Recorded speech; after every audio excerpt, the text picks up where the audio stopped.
What's up, everybody? Welcome to Gojo with Mike Golick Jr. That is me. With me, as always, super producer Brandon Newman. Load management Friday for my dad, Mike Golick Sr. He will not be with us today, so instead we have Brandon's Friday as my day, Hawaiian shirt day out here. Brandon, how we feeling? Trying to give everybody them Friday vibes, Mike. Jumping into this weekend, how you feeling? I feel good. I feel like you already did one of the things that sometimes can tip me off onto the weekend. Like when I see a movie during the week, it often if I see a movie or if I get on a plane during the week, instantly every day after that, I feel like is the weekend and kind of messes me up. And I know you saw Across the Spider-Verse the other night, so I wanted to check and make sure that you hadn't had any issues with the calendar.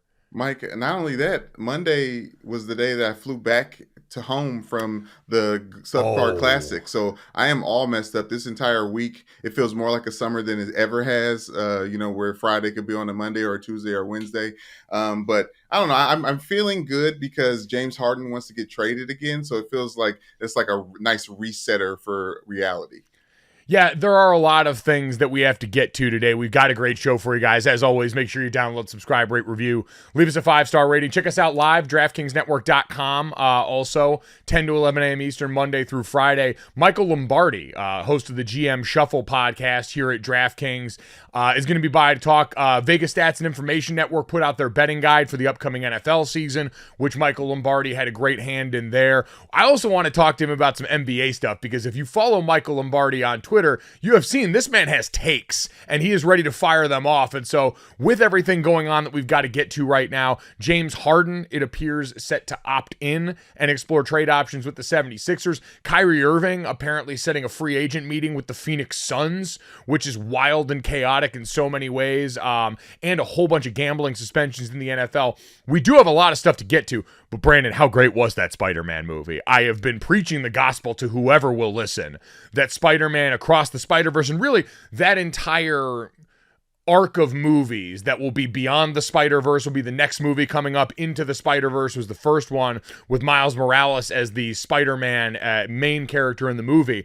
The animated version is one of the best movies I've seen in the last 5 or so years, and franchise-wise is approaching the dependability of greatness that I have assigned to John Wick, where every time I show up, I know I'm getting a great movie. I know it's an incredible formula. This movie is legitimately beautiful, and I hope everyone has seen it.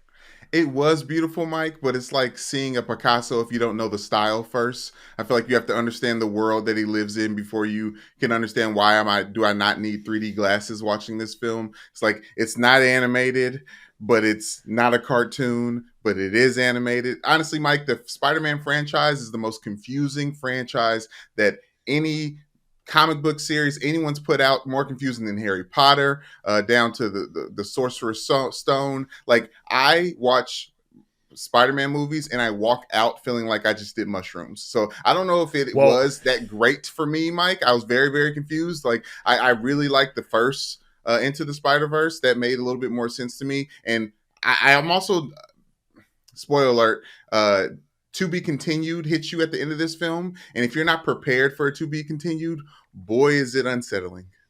Yeah, that's always a delicate proposition. You saw it with your mom who hadn't seen the first one either, which is a bold choice too, to just walk into this because while I think this movie, you could enjoy it just visually. If you're anyone, True. There's enough funny lines in there. Visually, it is stunning. There are so many great creative things that they do with what you mentioned, the technology that's at their disposal and the style of the animation, but it's also built off of what, like many other comic book movies right now, is a multiverse idea that got brought up in the first movie. What I will say is this is the most palatable the idea of multiple universes has been in content for me in a while. They made it fun. They made it part of the process, but not necessarily the entire thing in a way that felt obtrusive or like a crutch. But your mom, God love her, walked into this. Your mom, a friend of the podcast, been on the show, walked in without having to see the first one in a way that I would be like crippling to me. I would be riddled with confusion and doubt.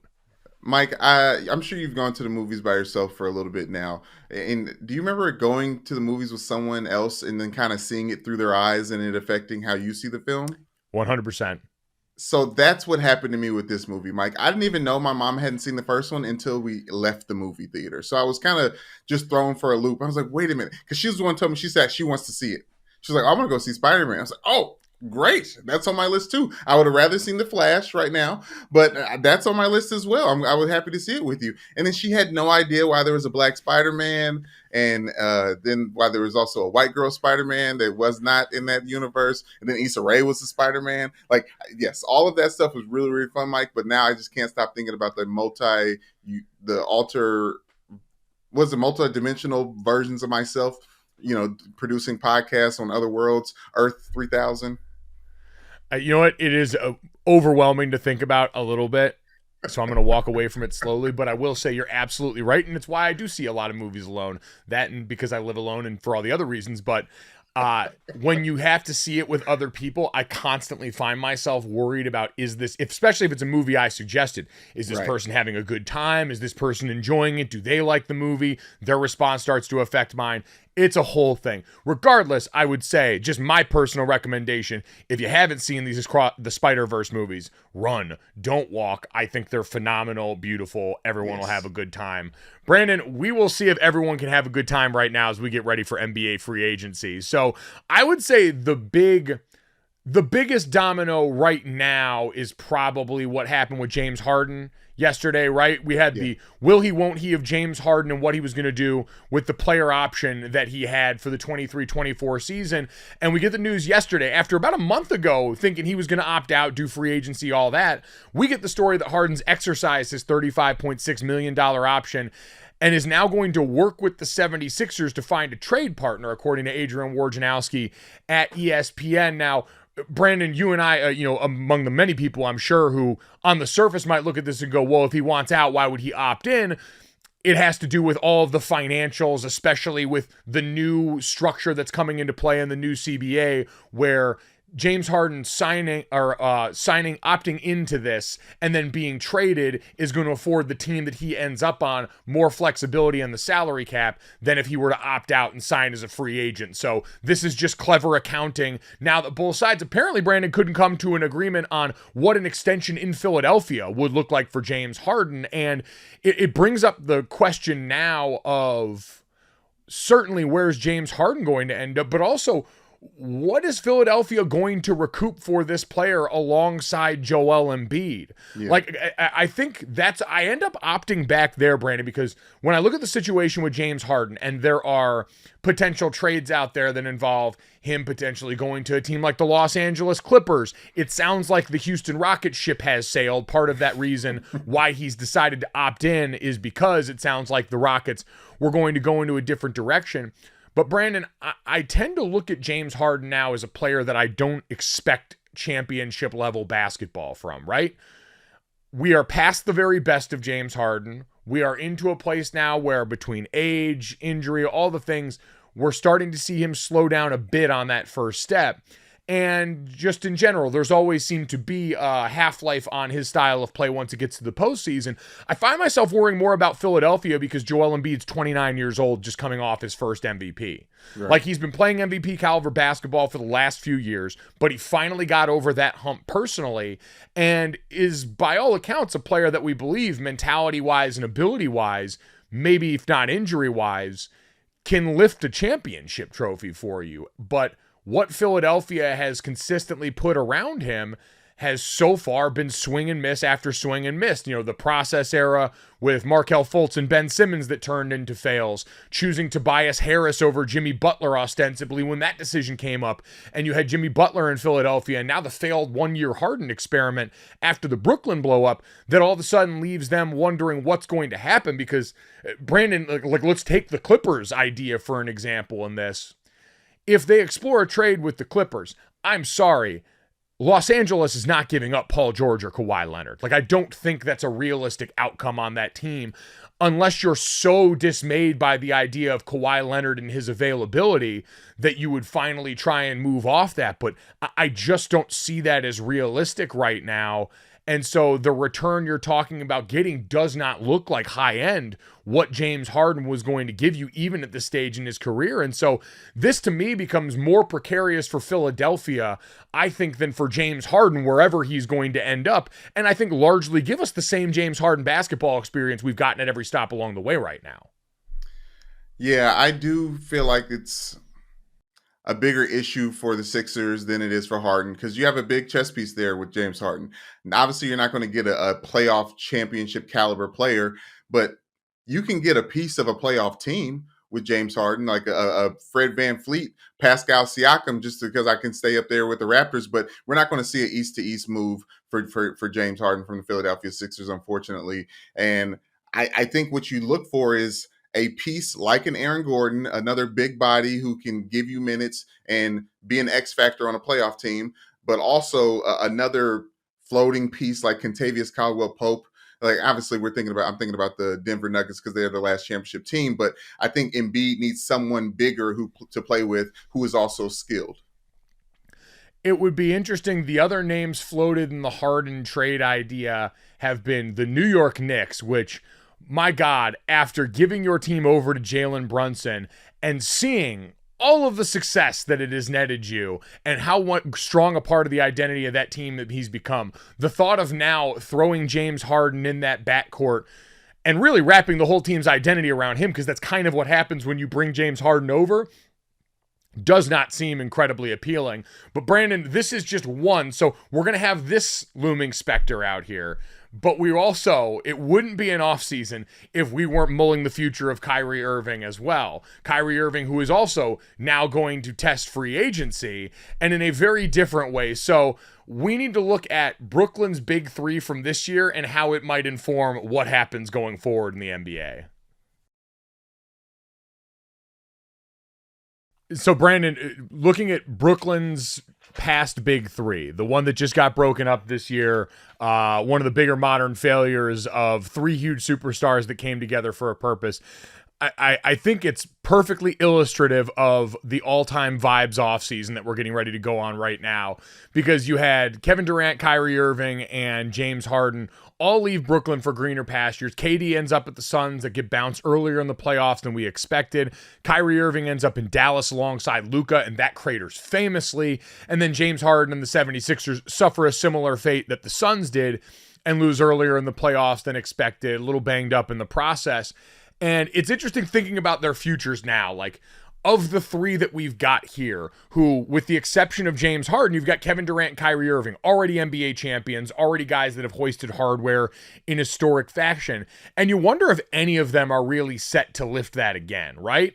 Like, if you look at that group and ask who among them is actually in position to win a championship first, I would say the easy answer is probably Kevin Durant, right? Just because he's on a team in the Phoenix Suns that's got Devin Booker. While they're going through a lot of change right now, they're only 2 years removed from an NBA Finals appearance. So we'll wait and see what they do with the 8 and stuff, and if that ends up being a move they make under this. But it comes up, Brandon, because Kyrie Irving apparently, as he gets set to begin his free agency, has a meeting set with Mat Ishbia's Phoenix Suns to try and see if there's some possibility there. And while the thought to me is hilarious, Brandon, because I was tweeting and asking people the other day what the funniest trade destination would be for James Harden, some people did throw out the Suns and this idea that if somehow, some way, the Suns just mortgaged their entire future and present, anything that's left of their bench and their salary cap happiness going forward, to just somehow reassemble Kyrie Irving, James Harden, and Kevin Durant after they all apparently wanted to get away from each other in Brooklyn. How hilarious that would be. Now, it's tremendously unlikely. I think Kyrie is doing this to try and go and create some sort of market for himself, because we've seen Kyrie Irving wants to get paid. The Dallas Mavericks kind of need to keep someone next to Luka to show them that they're serious. You bring someone over in a trade like that, and they have a fair amount of leverage in the deal coming forward, so you don't end up getting nothing. But with Kyrie Irving, part of what you need is another dance partner to come to the table. And that's why I'm sure we've seen the Lakers flirtation, him showing up out there. These ideas that have popped up, and we wonder when Kyrie hits the news, who would possibly leak this? Kyrie Irving's camp makes the most sense because he needs someone else to come to the table and bid so that Dallas feels like they're inclined to have to give him the max extension that he's always wanted.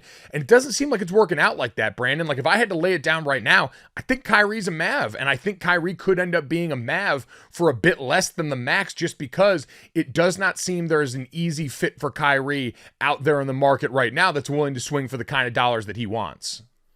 Yeah, but that's why Kyrie has the power to end up wherever he wants to be. And he'll only be in Dallas if he wants to be in Dallas. which is just going to piss Luka off eventually. But back to your original point, I feel like KD is the easy answer to who wins the championship between that big three in Brooklyn, because he is the one guy who would be the key scorer for that championship team. I think we're looking at James Harden being, number 2 or 3, and also Kyrie Irving, number 2 or 3. Fingers crossed he shows up to all the games he's supposed to be at. So, and I think it's not too far off to make Phoenix, Brooklyn West. Like, I feel like those guys are constantly pointing the finger at someone else other than themselves, so much so that they might think it could work again because they got another year under them. And, the solstice happened. I don't know, whatever astrology thing Kyrie's following. Maybe it's time again. It wasn't the time there in Brooklyn. It was too cold for their joints. Phoenix is perfect for them. Would you actually think that would be the way it ends up? Because I think if I had to call it right now, looking at the way things are set up, Kevin Durant obviously is going to be in Phoenix with the Suns. We saw the Bradley Beal intro press conference, which, man, you want to talk about a vibe. That man realizes how much better life is about to get for him. He was relaxed. He was excited. He was talking about learning to be a better catch and shoot guy, not getting double teams all the time, having games that mattered. He was hype. I loved that for him. So Kevin Durant's going to be there. James Harden, vibes-wise, feels like a Clipper. Like, some expectation, but an understanding that ultimately you're going to fall short because that's just sort of your lot in life, and being okay with that because you can ball in a place that's got all the bright lights and the things that you want there. Like, I saw James Harden, like, apparently the Heat as a potential trade destination. I can't think of anyone that reeks of Heat culture less than James Harden. Like, James Harden and Jimmy Butler together does not seem like a pairing that James Harden would enjoy. Pat Riley does not seem like the kind of boss that James Harden would enjoy, especially at this stage of his career. You're talking about Heat culture within that building. What about Heat culture outside of that building? I think that's right up James Harden's alley. Vice City style things, all up in James Harden's lifestyle. And I think there's a time and place for Jimmy Butler to turn it on. And that's a good enough team that you won't see any real friction until you get to the playoffs, because that's when playoff Jimmy turns it on. There's no doubt, and maybe you could get, the James Harden show during the regular season that nets you a few more wins. It just, like, I don't want to confuse it because, like, the James Harden fat suit pictures and all the things that have popped up over the years, I think James Harden is a phenomenal basketball player and a hard worker in certain ways, but no one's ever thought James Harden and grinder in the word cloud that you usually think of with the Miami Heat and the way that they've been structured now. So, like, vibes-wise, he seems more like a Clipper. Kyrie Irving seems like he's supposed to be in Dallas and languish in a really uncomfortable interpersonal situation with Luka. And unfortunately, that's about as sexy as it gets for us. Now, the NBA is usually more giving of content than that, so I should probably assume otherwise. But Brandon, it just feels like the new salary restrictions and cap stuff that's going to come with this new CBA are proving to be a huge factor in how all this stuff shapes out in team building right now. Yeah, but everyone who didn't get all MVP vote last year knows that they're not getting that type of money, the same way that Saquon Barkley and the running backs of today know that they're not going to get that type of money. So they'll end up taking their haircuts and being where they can be used and possibly can win a championship. The only reason I don't think James Harden ends up in Miami is because it's in the East. Other than that, I really do think that move would work. But I think Kyrie is going to end up either in Phoenix or in LA. And that's for the Clippers or the Lakers. Yeah, Kyrie's the ultimate wow factor in less, I think, who might want him, but overall, what number? Like you mentioned, is he willing to take less than what he can be potentially owed in the max? Because going back to his time in Brooklyn, that seemed to be a sticking point, is he wanted maybe not even the money, but the respect of being acknowledged as a max player. And so would he be able to swallow his pride based on the circumstances to get to a better basketball situation rather than take the most money that somebody can afford him, which I don't begrudge because you only have but so much time to earn. All right, very excited to welcome in one of our coworkers here at DraftKings. You guys have known him from the GM Shuffle podcast as well as being a Super Bowl champion. You can also read his contributions to the Vegas Stats and Information Network's NFL betting guide that is out now. Everyone can check out, help you get ready for the fall. Michael Lombardi joining us here on the podcast. Michael, how you doing? I am great, thank you. Happy summer, Mike. Hope all is well. I appreciate that. And we want to talk plenty of ball with you as we've got this coming out, and certainly plenty in the news with the NFL with a lot of these suspensions related to gambling amongst players right now. But my favorite part about turning to your timeline in the offseason, Michael, is seeing the basketball takes that you fire off. You're always knee deep in it. You've got a lot of opinions on this. And we've been talking all morning about James Harden opting in and now seeking a trade partner with the 76ers. So what do you expect from this scenario here? Are you surprised that it has gone this direction so quickly with James Harden in Philadelphia? Well, no, not really. I mean, I think Daryl Morey, he spends a lot of time at the, at up in Boston at the, the analytic convention, and yet he violated one of his biggest rules, which was bias. He was biased towards only trading Simmons for Harden, and he didn't make a great deal. Let's be clear here. He traded a bunch of players along with 2 first-round picks, one of them slightly unprotected. And now he's got to deal this player again in a market that isn't as robust as he would hope it would be. It's going to be interesting to see and tally up the effect of the Harden play in Philadelphia. Look, I think when you take the reason I love basketball so much is because when you learn more one step removed from your own sport. So team building is important. And understanding how to put the pieces together. A basketball team's like a rock and roll band. You got to have pieces that fit and work around one another. And I think you learn a lot studying the NBA. And unfortunately, I have been a lifelong 76er fan. I've been to 76er rehab multiple times and have come out and still go back to rehab. I violate it all the time. I've been scorned by multiple draft picks, passing up Paul Pierce for Larry Hughes, not taking Chris Webber or Penny Hardaway, and we take Sean Bradley. Not that I'm bitter about any of this, but, so I've put a lot of divestedness into this, right? So I kind of have watched it, and they have been a franchise going nowhere since Moses Malone and Dr. J led them to a title, partly because they don't understand culture. Well, actually, just a quick follow-up. We're talking about value. What do you hope to get back for James Harden?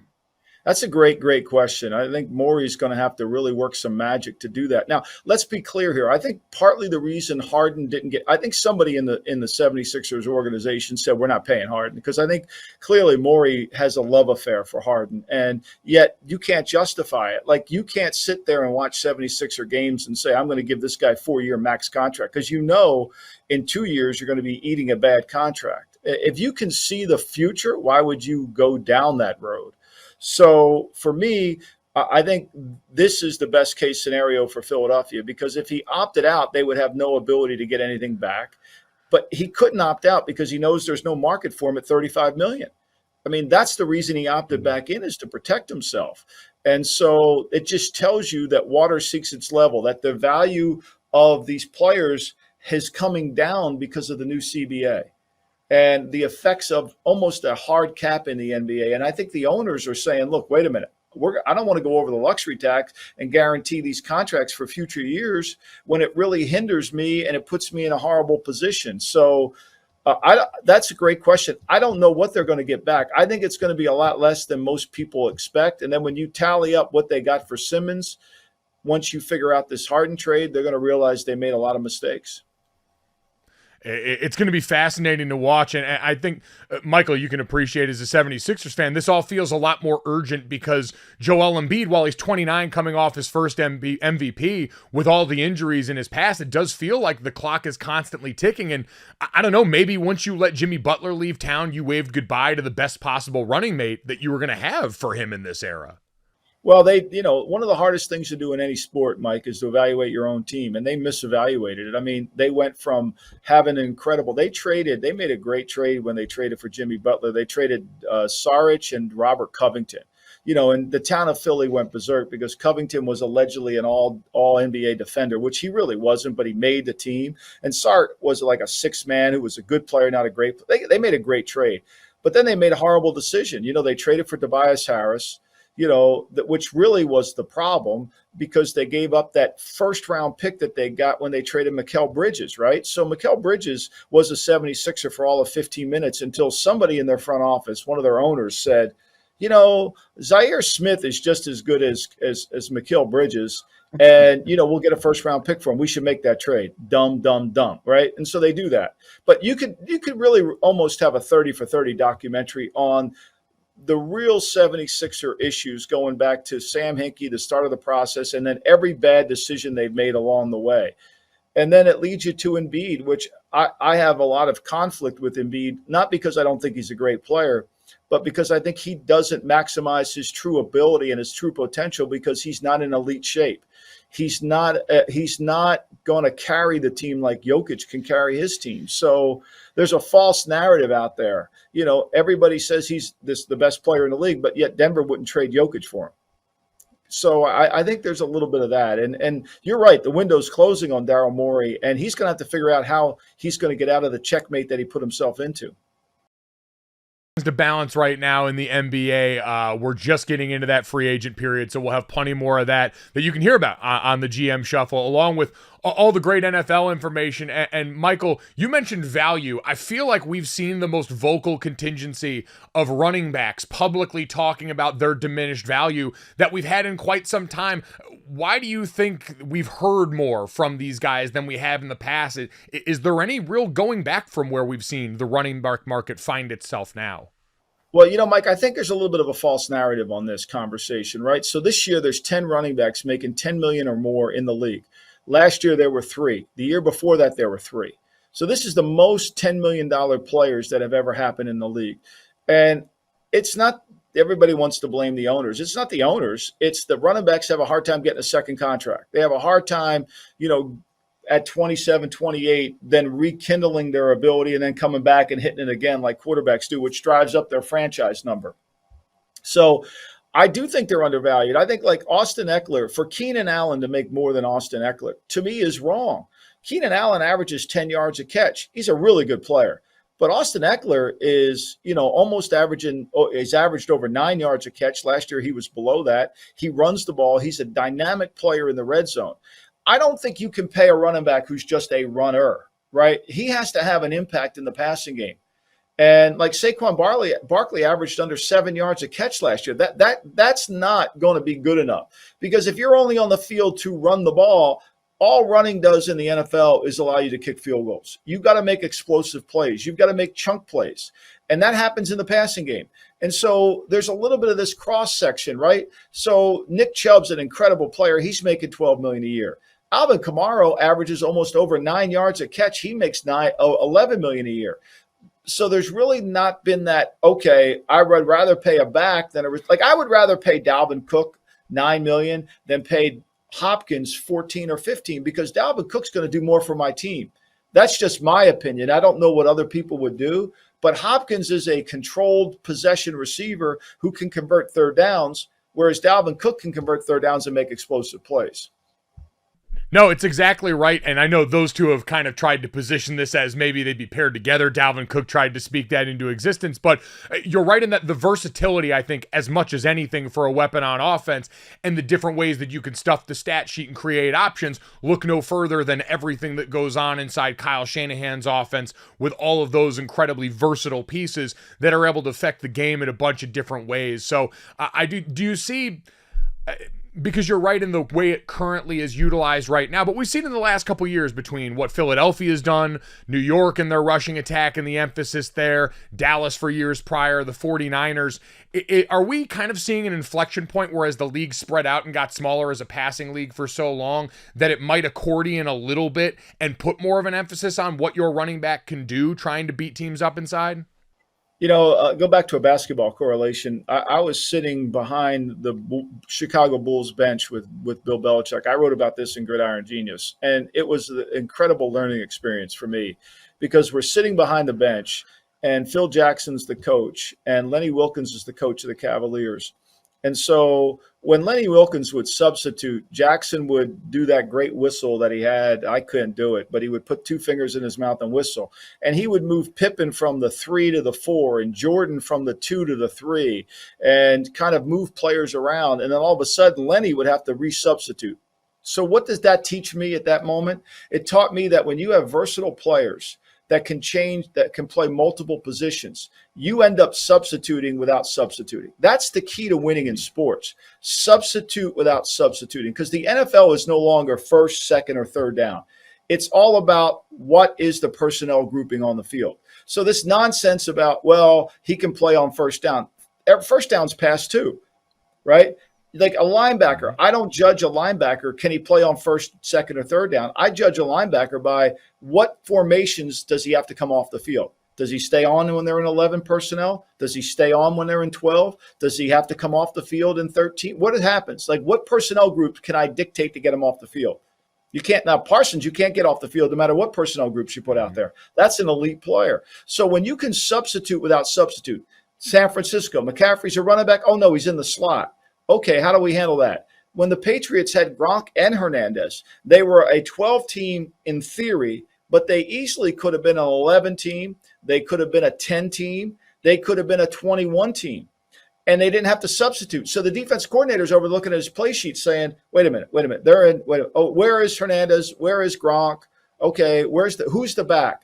Remember in the Super Bowl when they played the Rams, Wade Phillips didn't change his personnel groupings or his defensive personnel by the personnel groupings, only by the back. And I think that was really telling. And that's the game we play today.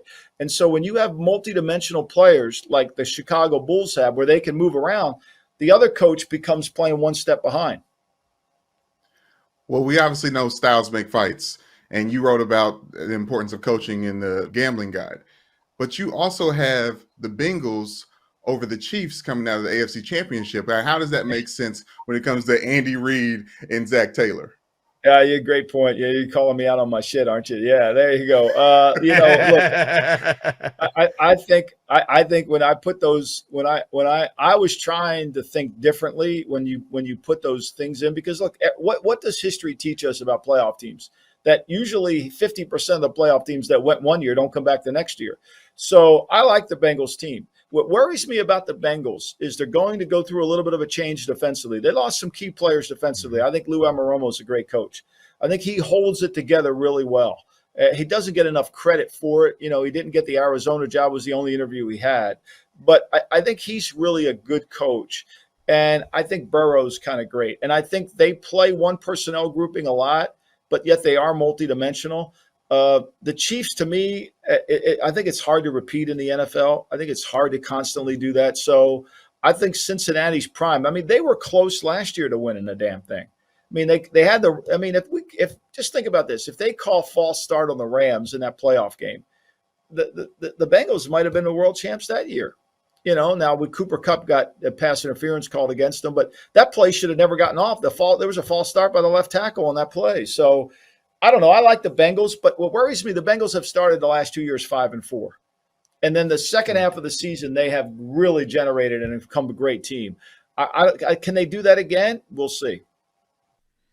It is fascinating. In the Vegas Stats and Info guide for the upcoming NFL season, 11 of the 20 analysts who were asked had the Bengals coming out and not only making it out of the AFC, but winning the Super Bowl in this guide. So you've got great company, an incredibly talented roster, but like you said, trying to do a little bit of that remaking on the back end, especially of their defense, that we saw Kansas City able to pull off last year with some young players there. Michael, before we let you go, I did want to ask you about one thing, because we had the news coming out about more gambling suspensions in the NFL amongst players who had been, in some cases, placing bets on the NFL and received that season-long suspension, and in other cases, being suspended for violating other specific rules, gambling on other sports, but on team property, the way that we've seen affect a player like Nicolas Petit-Frere, the offensive tackle for the Tennessee Titans. So I want to go back to when you were inside these NFL organizations, inside these buildings, before gambling was legalized. Was this something that was still talked about? Were there still guidelines and things you tried to tell players about as an organization to educate them? Or is this a totally new problem that the NFL is having to combat with their guys right now?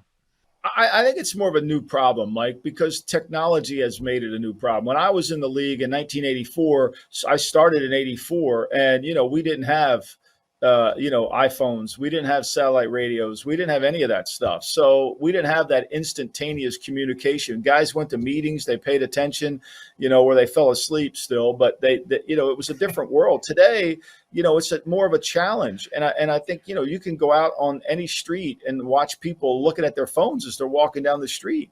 So it's part of our life, and you've got to adjust to it. I think the players have to, they can say they weren't aware of the problems, but they had to be. I mean, the NFL now is trying to make sure we're going to live in a world where gambling exists.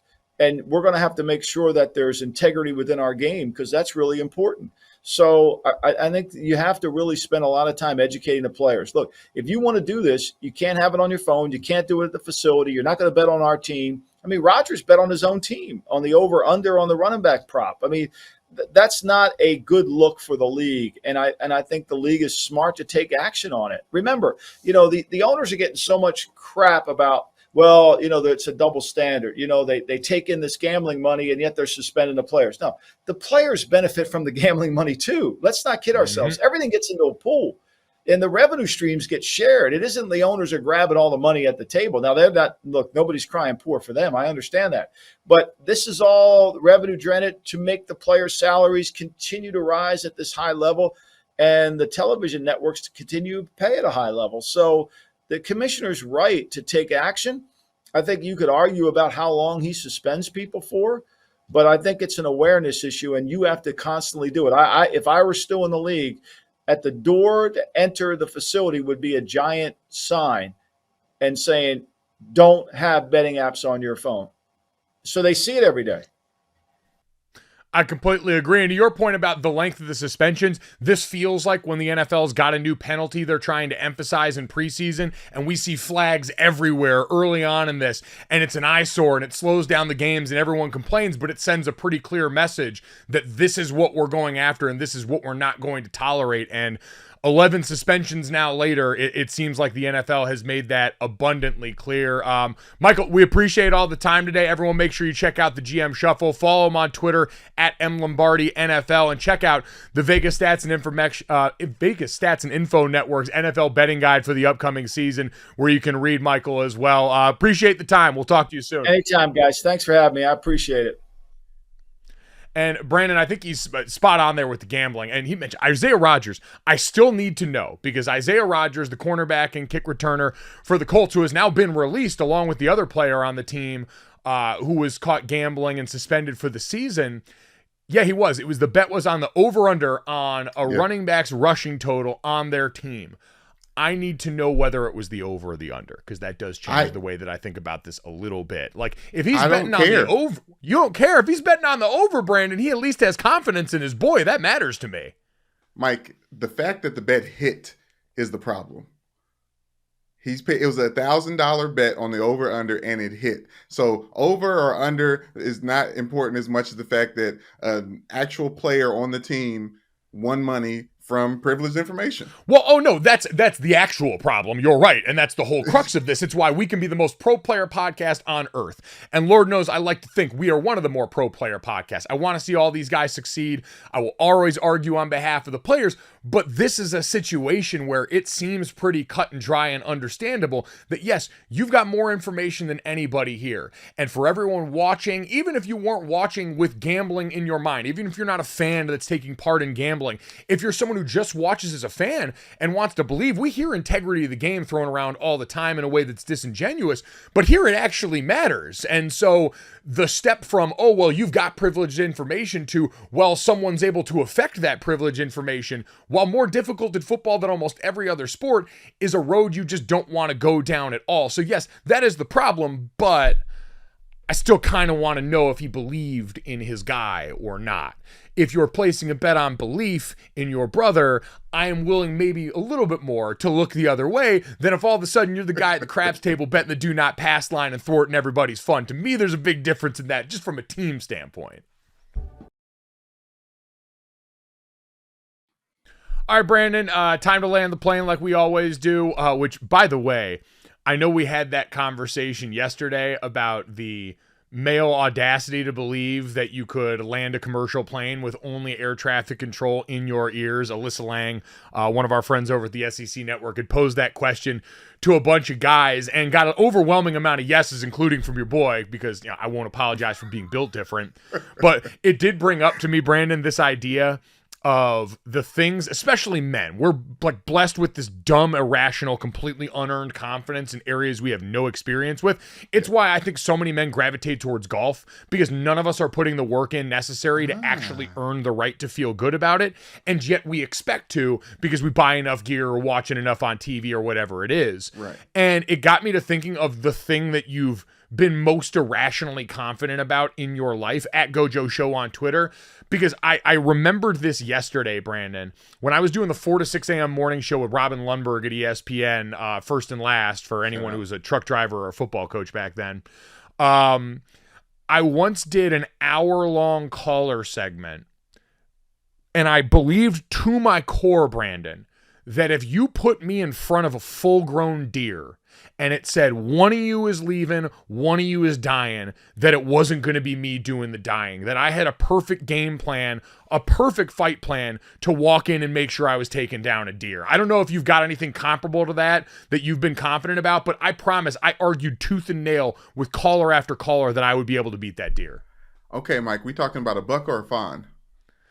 I would prefer a fawn, just because the buck having the antlers does feel a little bit unfair. But if you need to have that to make me feel like a man, then yes, I'll figure out a way around the antlers. I'm with you, Mike. I would think that one of them hooves, if they catch you in the right place, take some skin off, knock you out, then you got to keep them hands low. But I like you against the deer. I do like the deer better. Now, me against the deer, RIP to Bambi and the family. But yes, I am like you, Mike, in that mind of like it's like the Dragon Ball Z syndrome. I can only beat something once I am defeated by it. So I need to be in the ring with the thing just to have a chance to survive. Like I famously said, I'd love to fight a bear, declawed. And my brother thinks I'm insane. And I was like, well, how else will I be strong enough to beat a bear if I don't fight a bear? I love the declawed asterisk at the bottom of the screen right there. Just a casual one there. Still, I'm keep his teeth? Oh, God. Yeah. Brandon, while I disagree, I understand where the confidence comes from. That's the whole idea of the exercise. At Gojo Show on Twitter for everyone involved. Let's get to this, that, and the third, Brandon. 3 quick stories to finish off everyone's day on here and go into the weekend listening to us be freaking morons. Brandon, let's start off with this. One of our other producers, Isaiah, last night got to go check out the Aces versus the Liberty, the first matchup of the WNBA super teams since the start of this season, and the Aces appear still terrifying. This game was not overly close. The Las Vegas Aces move on to now a 14-1 record in the WNBA in first place. They win 98-81 in a game where, Brandon, I think the scariest part is across the board, you look, everyone in the Aces starting 5 was in double figures. No one was over 20 points, meaning it was evenly distributed. Anybody could give it and anybody could receive it in that lineup against that Liberty team. So scary sight for a team that's trying to go back-to-back and looks like they've got a real strong chance to do it, led by Kelsey Plum and company. Yeah, as much as I love my Sparks in LA, I cannot wait to see Asia Wilson in person and Kelsey Plum do their thing for the Aces, because that team is just so fun. And also talk about like feet heat. Asia Wilson's shoes, like not every shoe hits, hers are fly. Yeah, and by the way, a long time coming that we've seen the ladies in the W getting representation in the sneaker game. So absolutely, love to see it, love to support it. Brandon, let's get to that. Our sweet, large Japanese son, Shohei Ohtani, continues to beat baseballs to their ultimate and untimely demise and set records in the process. And the tungsten arm O'Doyle meme tweet continues to have its most dominant run in history. So Shohei Ohtani the other night hit a 2-run shot in a game, and in the process witnessed more history fall in Major League Baseball. It was his 14th home run in the month of June, passing Babe Ruth for the most homers by a player who also started games as a pitcher in that same month. Shohei hit .394 this month with 14 home runs, 28 RBI, and beat Babe Ruth by hitting that 2-run shot in the 9th inning. But this is where the Tungsten Armo Doyle meme comes in, where Shohei Ohtani can set as many records as he wants to. The inevitability of the Angels is too much. This was the sentence in an article written by, and I want to give proper credit to, Frankie Tadeo of Sports Illustrated. Despite this historic moment, the two-way talent's two-run ninth inning blast was unable to prevent the Angels from losing their second straight game to Chicago. The 9-7 loss dropped the Halos to 22-18 at home this season and 44-39 on the year. Now, they are still, like we talked about, in the playoff hunt right now, got a big decision to make leading up to the trade deadline about what they're going to do with Shohei. But Brandon, this man continues to do the impossible at every possible turn. We probably don't talk about Shohei Ohtani's greatness enough, but this just another freakish moment undermined by the Angels' angelness. Yeah, I feel like we do talk about Shohei's greatness, but it's one of those things we talk about LeBron's greatness. It's like, yeah, okay, but what else? Like I'm a little bit upset that he beat Babe Ruth's record because he usurped another minority in that. I hate to see that happen, minority on minority crime. But I think we can all agree that Shohei is going to be Shohei for a long time to come. Best pitcher, best hitter. I was going to say, and everyone thought that pitching comportion was eventually going to fall by the wayside, that eventually he was going to have to pick one. And we keep going on and we keep seeing a guy do unbelievable things. I think he right now is either top 3 or leads the majors in opponent batting average. He currently leads the majors, or at least the American, in home runs. So he's been sensational every step of the way. And he does it my favorite possible way. I've always maintained my favorite part of sports is watching bigger, faster, stronger, be better than everybody else. I'm not often here for the little guy or the person with less physical ability like me. I want to see the big freak. And that is a large young man who consistently hits baseballs like Mario with a charged up bat in Super Smash Brothers. It makes the sweet sound and it makes the ball go far, far away. Brandon, let's get to the third. We got news yesterday delivered by JJ Watt that he's going to be joining the desk at CBS this coming fall as part of their NFL studio coverage here. And Brandon, you're the resident comedian on the show and former defensive lineman. And so I have to imagine you were a little bit disappointed by JJ Watt, who tried to do this news in a 2-part video, where first he put out a video saying he was taking a job at CVS this upcoming fall here. How badly did that hurt not only you, but the pride of defensive linemen everywhere? Unfortunately, it's status quo, par for the course when it comes to JJ Watt and his corniness. I really, really, really try to give him the benefit of the doubt because he's just he's a good spokesperson for D linemen. I'll say that because we get the dumb, unentertaining type of moniker a lot of us seen as divas, where he is just like the Russell Wilson of D linemen, right? So I respect that, and I love that he's everywhere, Mike. But this is just. This is a look at me, Lou, in a way that I haven't seen since he announced that he went to the Taylor Swift concert. Like anyone cares.